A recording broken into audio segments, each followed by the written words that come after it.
Hello guys, for today's video ay magluluto ako ng sinigang na malaga.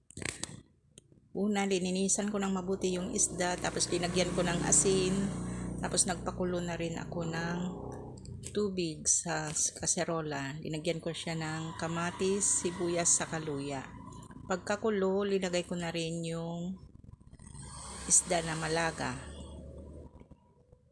Masarap ito guys, na isda, kaso lang may medyo kamahalan. Pero malasa ito guys, hindi ka magsisisi sa binayad mo. Kung sakaling naabot mo ang puntong ito, that means nagustuhan mo ang aking video. Sana hindi ka magsasawang manood sa aking mga ina-upload. At paki-like and share mo na rin. At pakipindot na rin ang subscribe button para updated ka palagi sa aking mga ina-upload. Ayan guys, malapit nang maluto. Kung sakaling nakukulangan ka sa asim ng kamatis, dagdagan natin ng sinigang mix para mas maasim pa siya. Ako kasi gustong-gusto kong humigop ng sabaw kapag maasim. Ayan, malapit nang maluto. Kakain na naman tayo. Thank you for watching guys. God bless everyone. See you again on my next video.